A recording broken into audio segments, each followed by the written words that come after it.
तत्सवितुर्वरेण्यं भर्गो देवस्य धीमहि धियो यो नः प्रचोदयात्। सभी को प्रणाम।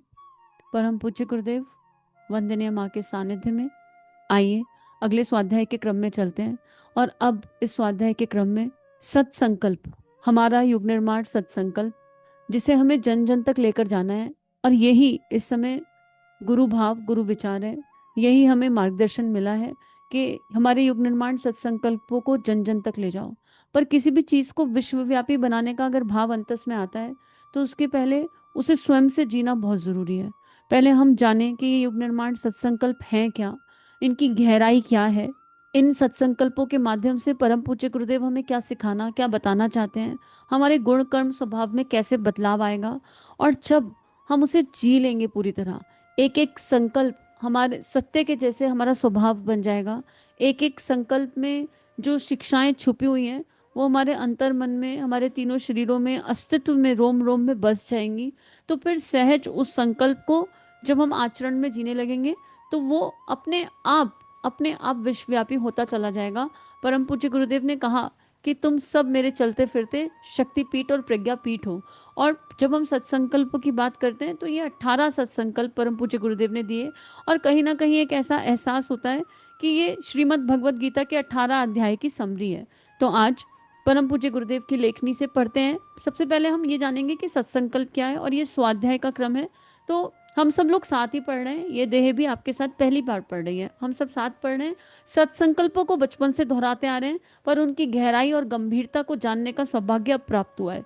तो आइए हम संकल्पित हो जाएं कि जो सत्संकल्प गुरुदेव हमें समझा रहे हैं, पढ़ा रहे हैं, हम क्या करेंगे, स्वाध्याय के क्रम में हर संकल्प की गहराई को जानेंगे, समझेंगे, अनुभव करेंगे और फिर गैप फाइंड आउट करेंगे कि हमारे जीवन में कौन कौन सा आयाम मिसिंग है और उस मिसिंग को हम कैसे फुलफिल कर सकते हैं, उसे कैसे भर सकते हैं। तभी स्वाध्याय की सार्थकता है, तभी स्वाध्याय की गरिमा है, और स्वाध्याय तभी स्वाध्याय है। नहीं तो फिर वो महज एक रीडिंग रह जाएगा। परम पूज्य गुरुदेव लिखते हैं, युग निर्माण जिसे लेकर गायत्री परिवार अपनी निष्ठा और तत्परता पूर्वक अग्रसर हो रहा है, उसका बीज सत्संकल्प है। उसी आधार पर हमारी सारी विचारणा, योजना, गतिविधियां एवं कार्यक्रम संचालित होते हैं। इसे अपना घोषणा पत्र भी कहा जा सकता है। हम में से प्रत्येक को दैनिक धार्मिक कृत्य की तरह इसे नित्य प्रातःकाल पढ़ना चाहिए और सामूहिक शुभ अवसरों पर एक व्यक्ति उच्चारण करे और शेष लोगों को उसे दोहराने की शैली से पढ़ा जाना चाहिए। महाकाल ये बात क्यों कह रहे हैं कि रोज रोज पढ़ना चाहिए? सबसे पहले तो बीज, युग निर्माण गायत्री परिवार, इतना बड़ा गायत्री परिवार, 15 करोड़ तो ऑफिशियल संख्या बताई जाती है, अनऑफिशियल कितनी संख्या इसका कोई अंदाजा नहीं। लेकिन बीज से वृक्ष बनता है और एक बीज में कितनी संभावनाएं ये कोई नहीं जान सकता। महाकाल कह रहे हैं कि ये जो सत्संकल्प है ये संपूर्ण गायत्री परिवार की नींव है। ये परम पूज्य गुरुदेव ने जितनी भी योजनाएं दी, जो भी विचारणाएं दी, उन सब का मूल है, उन सब का आधार है। तो अगर इन सत्संकल्पों को अगर हम जीवन में उतारेंगे नहीं या जिएंगे नहीं तो फिर हम सच्चे अर्थ में गायत्री की दिव्यता को जान नहीं पा रहे हैं। हम सच्चे अर्थ में परम पूज्य गुरुदेव वंदनीय माँ की दिए हुए शिक्षण को जी नहीं पा रहे हैं। अब और रोज रोज दोहराने से क्या होगा, ये एक विज्ञान है कि जिस चीज को हम बार बार रिपीट करते हैं हमारे सबकॉन्शियस में उसके पैटर्न क्रिएट होने लगते हैं, उसके चित्र बनने लगते हैं। जब हमारे घरों में, हमारे शास्त्रों में ये कहा गया और हमारे घरों में सुबह शाम दिया आरती सामूहिक रूप से करने का एक जो है विधान है वो दिया गया। लेकिन हम उन आरतियों के तत्व दर्शन को, चालीसाओं के तत्व दर्शन को भूल गए। चालीसा शब्द में अपने आप में आता है 40, यानी 40 दिन इसको लगातार पढ़ो। पर शब्द भ्रम होता है, शब्द भ्रम होता है और शब्द का गहन प्रभाव पड़ता है। मान लीजिए किसी ने मुझे कोई गाली दे दी, तो उसने एक शब्द ही तो बोला पर उसका प्रभाव मेरी अंतरात्मा पर, मेरी भावना पर पड़ता है। हम जाने कितने दिन उस गाली को याद रखते हैं। तो जब नेगेटिव शब्द का इतना ज्यादा इम्पैक्ट पड़ रहा है तो पॉजिटिव शब्द का इम्पैक्ट कैसे नहीं पड़ेगा। ऐसे में, और जबकि वो शब्द महाकाल की लेखनी से, महाकाल की वाणी से आए हों, युग दृष्टा की लेखनी और युग दृष्टा की वाणी से आए हों, इन्हें साधारण शब्द नहीं मान सकते हम। युग निर्माण सत्संकल्प के एक एक शब्द के अंतर में निहित शिक्षाओं को धारण करना अब हमारा स्वधर्म भी है और युग धर्म भी है। और इनको दोहराना क्या होगा ना, जैसे गायत्री चालीसा हमें याद हो गई, या कोई भी पाठ हम करते हैं बचपन से सुनते आते हैं तो हमें याद हो जाता है, और फिर जब याद हो जाता है और उसको बार बार दोहराओ, बार बार दोहराओ, तो कई बार उसके एक अक्षर पर चिंतन टिक जाता है। ऐसे ही गुरुदेव कह रहे हैं कि हम जब इनको नियमित रूप से रोज बोलकर, मन मन में नहीं, बोलकर दोहराने का बड़ा महत्व है। जब कोई चीज हम लगातार बोलते हैं तो वो हमारे परिवार में बीज रूप से संस्कार बन के सब में चली जाती है। क्योंकि जो चीज हम रोज बोलते हैं, हम अपने बच्चों से good morning, good afternoon, good night बोलते आए, तो हमारे बच्चों के रोम रोम में गुड मॉर्निंग, गुड आफ्टरनून बसा हुआ है। प्रणाम कहाँ है, राधे राधे कहाँ है, राम राम कहाँ है? क्योंकि हमने बोला नहीं, इसलिए नहीं है। तो अगर बच्चे घर में हैं, परिवार के और मेंबर घर में हैं, और हम ये सत्संकल्प बोलकर करें, तो कभी ना कभी वो उनके कान में बीज रूप से जा रहा है, उनके हृदय में जा रहा है। Eight times they will come and से, एंड वो बोलेंगे हमसे, क्यों पढ़ते हो, इसका अर्थ क्या है? और वही वो बिंगो मोमेंट होगा जब हम उन्हें उनकी भाषा में सहज तरीके से बता सकते हैं कि हम क्यों पढ़ रहे हैं। दूसरा, जब हम बोल के करते हैं तो हमारी समस्त इंद्रियां उस चीज में इन्वॉल्व हो जाती हैं। कोई भी काम आप बोल के करो, चैंटिंग बोलकर करो। स्कूल की पढ़ाई याद है, हम बोल बोल कर करते होते थे, तभी याद होता था। मुझे तो याद ही नहीं होता था मन मन में कर कर, या तो लिख लिख कर या बोल बोल कर। बोल के पढ़ने से, बार बार रिपीट करने से चीजें याद हो जाती हैं। तो बोल कर करने से ये फायदा है कि हमारी सारी की सारी ज्ञानेंद्रियां और कर्मेंद्रियां उस काम में पूरी तरह इन्वॉल्व हो जाती हैं। फिर क्योंकि ये यूनिवर्सल एनर्जी है, ये कोई ऐसी दैहिक एनर्जी तो है नहीं।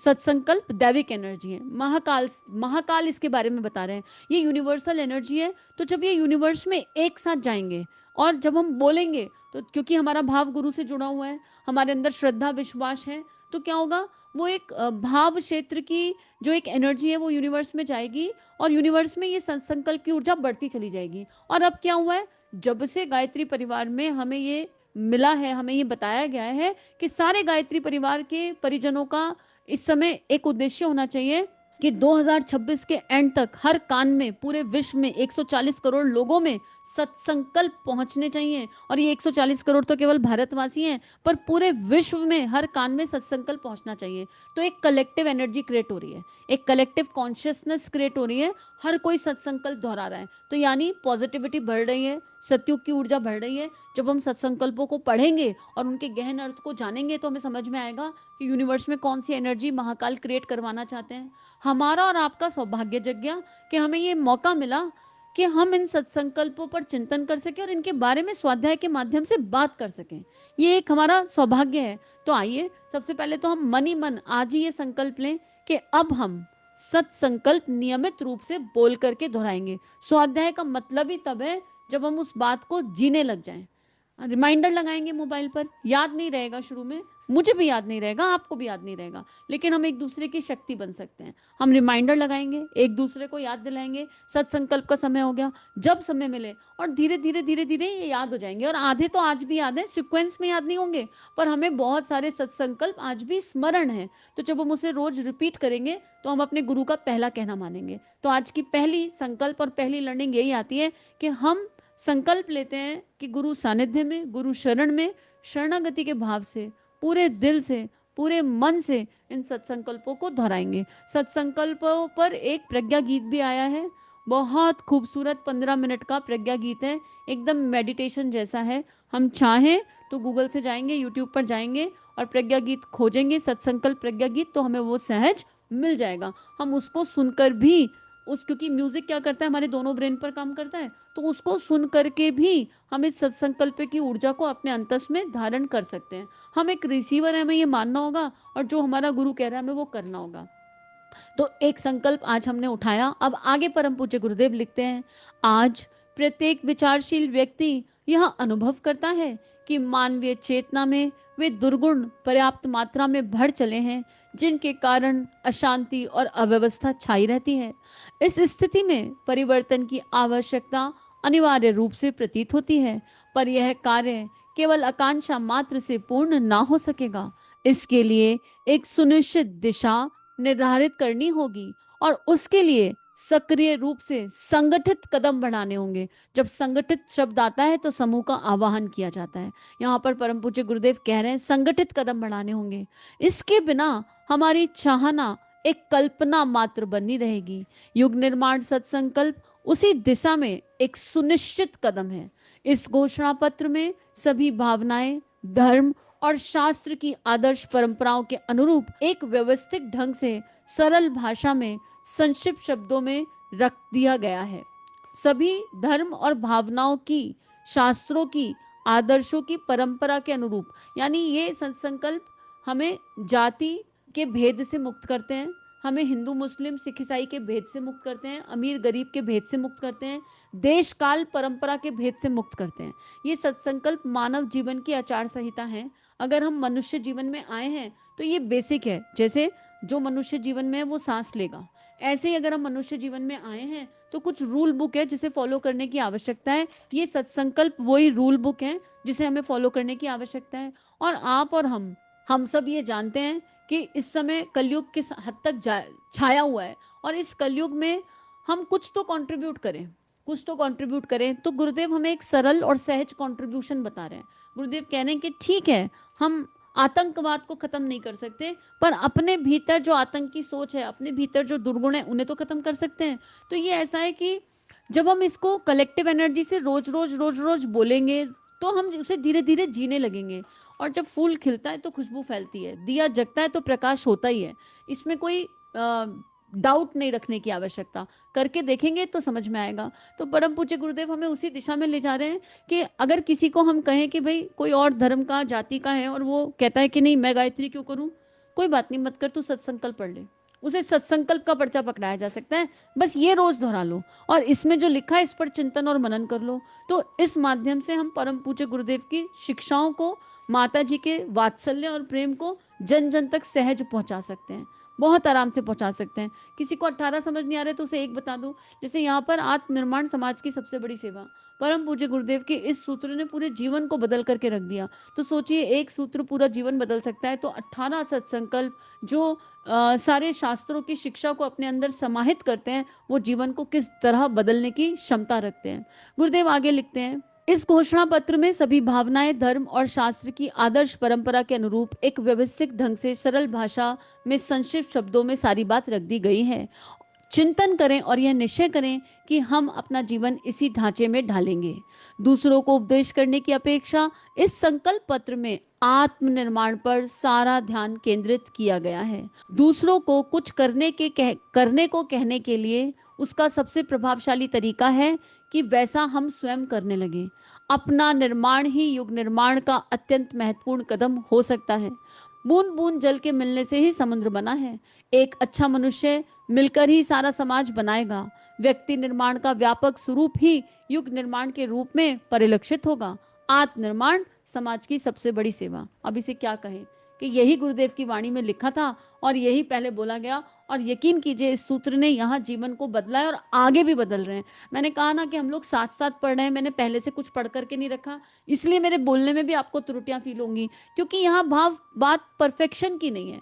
यहाँ मेरा मन परफेक्शन नहीं ढूंढता, पर मेरा मन कनेक्शन ढूंढता है, उस सत्ता से कनेक्शन ढूंढता है।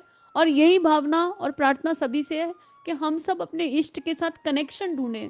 और मुझे इस पल वो कनेक्शन मिला, एकदम मिला, जब परम पूज्य गुरुदेव ने वही बात लिख दी कि किसी को बदलने का प्रयास मत करो, अपने आप को बदल लो, बाकी सब अपने आप हो जाएगा। तो कनेक्शन मिला। तो आइए हम सब भी उस डिवाइन कनेक्शन को ढूंढें जिससे हम अपने भीतर सारे करेक्शन कर सकें। अपने को करेक्ट करना है ना, तो एक एक प्रेम के सागर से जुड़ने की आवश्यकता है, उस शक्ति के अनंत भंडार से जुड़ने की आवश्यकता है जो हमें वो साहस देगा, वो संबल देगा कि हम अपने आप को करेक्ट कर सकें। क्योंकि हमारे को करेक्शंस की आवश्यकता है। अभी भीतर बहुत मैल है। देखा जाए तो 3 शरीरों को ध्यान से देख लो तो कभी कुछ कभी कुछ कभी कुछ दिखाई पड़ता ही रहता है। इस धूल को साफ करने की शक्ति परम पूज्य गुरुदेव की लेखनी में है।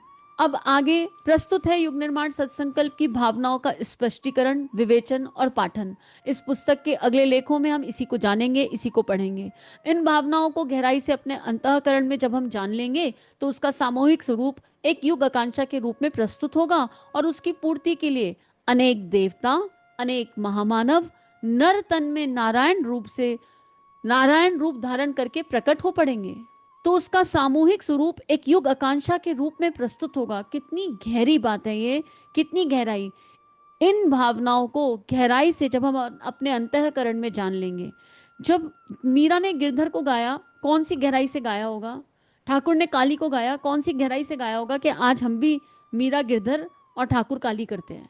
वो एक गहराई, वो एक कनेक्शन हमारे अंदर हमें स्टैब्लिश करना है। जब हम इन सत्संकल्पों को पढ़ रहे हो, इनको समझ रहे हो, इनको जान रहे हो, हमें वो गैप फाइंड आउट करना है कि हमारे जीवन में और महाकाल जो शिक्षाएं देके गए उसमें क्या क्या गैप है, और उस गैप को उसको फुलफिल करने का रास्ता क्या है, उस गैप को खत्म कैसे करना है, इस खाई को पाटना क्या है। शिष्य और गुरु के बीच का संबंध ही ये होता है कि शिष्य अपने और अपने गुरु के बीच की खाई को पाटे।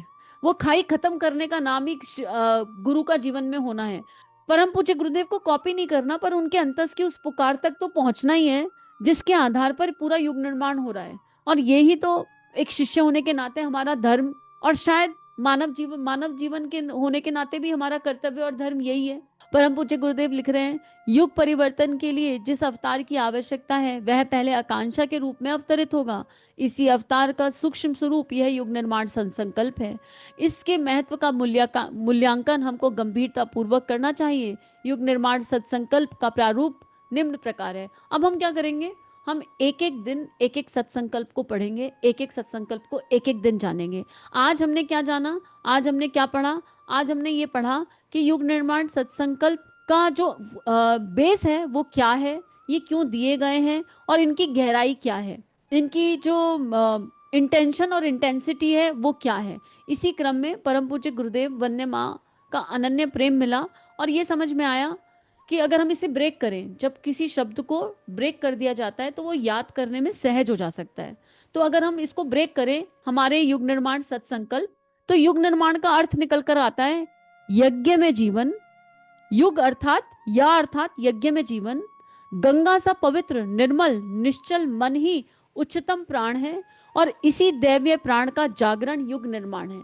युग निर्माण शब्द का ही अर्थ निकल करके इस अंतरात्मा में आया। एक दिन परम पूज्य गुरुदेव वंदे माँ की अनन्य कृपा बरस रही थी, और मुझे नहीं पता था तब तक, इस देह को नहीं पता था कि हमें युग निर्माण सत्संकल्पों को जन जन तक ले जाने का कार्य भी दिया जाएगा।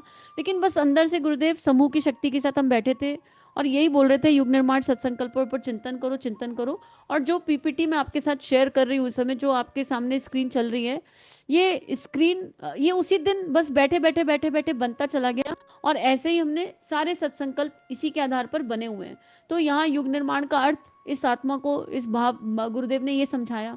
सत्संकल्प का अर्थ क्या है? सत्य और संकल्प, अर्थात सतत निरंतरता के साथ सत्य भाव के साथ किए गए सार्थक कर्म। संकल्प क्या है? अर्थात सार्थक कर्म से नए संकल्प का जन्म। जब भी हम कोई अच्छा कर्म करेंगे तो एक नए संकल्प का भीतर जन्म होगा ही होगा, और हर हाल में होना है।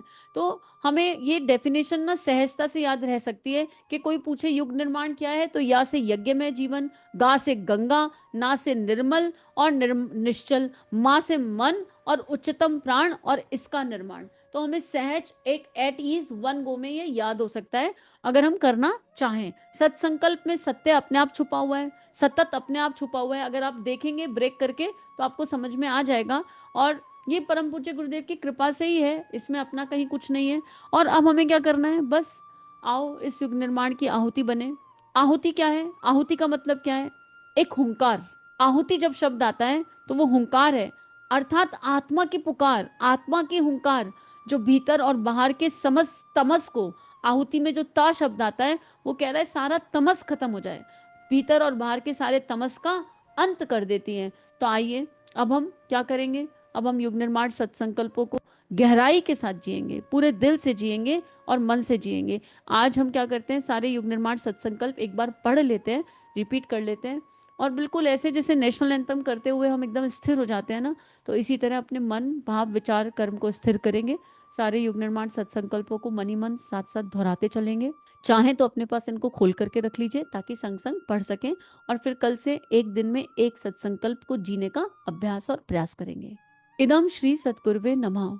ओम भूर्भुवः स्वः तत्सवितुर्वरेण्यं भर्गो देवस्य धीमहि धियो यो नः प्रचोदयात्। हम ईश्वर को सर्वव्यापी न्यायकारी मानकर उसके अनुशासन को अपने जीवन में उतारेंगे। शरीर को भगवान का मंदिर समझकर आत्मसंयम और नियमितता द्वारा आरोग्य की रक्षा करेंगे। मन को कुविचारों और दुर्भावनाओं से बचाए रखने के लिए स्वाध्याय एवं सत्संग की व्यवस्था रखेंगे। इंद्रिय संयम, अर्थ संयम, समय संयम और विचार संयम का सतत अभ्यास करेंगे। अपने आप को समाज का एक अभिन्न अंग मानेंगे और सबके हित में अपना हित समझेंगे। मर्यादाओं को पालेंगे, वर्जनाओं से बचेंगे, नागरिक कर्तव्यों का पालन करेंगे और समाजनिष्ठ बने रहेंगे। समझदारी, ईमानदारी, जिम्मेदारी और बहादुरी को जीवन का एक अविच्छिन्न अंग मानेंगे। चारों ओर मधुरता, स्वच्छता, सादगी एवं सज्जनता का वातावरण उत्पन्न करेंगे। अनीति से प्राप्त सफलता की अपेक्षा नीति पर चलते हुए असफलता को शिरोधार्य करेंगे। मनुष्य के मूल्यांकन की कसौटी उसकी सफलताओं, योग्यताओं एवं विभूतियों को नहीं, उसके सद्विचारों और सत्कर्मों को मानेंगे। दूसरों के साथ वह व्यवहार ना करेंगे जो हमें अपने लिए पसंद नहीं। नर नारी परस्पर पवित्र दृष्टि रखेंगे। संसार में सत्प्रवृत्तियों के पुण्य प्रसार के लिए अपने समय, प्रभाव, ज्ञान, पुरुषार्थ एवं धन का एक अंश नियमित रूप से लगाते रहेंगे। परंपराओं की तुलना में विवेक को महत्व देंगे। सज्जनों को संगठित करने, अनीति से लोहा लेने और नव सृजन की गतिविधियों में पूरी रुचि लेंगे। राष्ट्रीय एकता एवं समता के प्रति निष्ठावान बने रहेंगे। जाति, लिंग, भाषा, प्रांत, संप्रदाय आदि के कारण परस्पर कोई भेदभाव न बरतेंगे। मनुष्य अपने भाग्य का निर्माता आप है। इस विश्वास के आधार पर हमारी मान्यता है कि हम उत्कृष्ट बनेंगे और दूसरों को श्रेष्ठ बनाएंगे तो युग अवश्य बदलेगा। हम बदलेंगे, युग बदलेगा। हम बदलेंगे, युग बदलेगा। हम बदलेंगे, युग बदलेगा। हम सुधरेंगे, युग सुधरेगा। हम सुधरेंगे, युग सुधरेगा। हम सुधरेंगे, युग सुधरेगा। इस तथ्य पर हमारा परिपूर्ण विश्वास है। इदम श्री सद्गुरुवे नमः। सभी को कोटि कोटि आभार। चलिए समाज में कुछ अच्छा बांटें। अगर ये भावनाएं आपके अंतःकरण को स्पर्श कर रही हैं और आपका परिवर्तन हो रहा है तो इन भावनाओं को विश्वव्यापी बना दीजिए। चैनल को लाइक कीजिए, सब्सक्राइब कीजिए और वीडियो को पूरी दुनिया में फैला दीजिए ताकि ऋषियों की और संतों की लेखनी से जन जन का जीवन बदल सके। जय हिंद, जय भारत।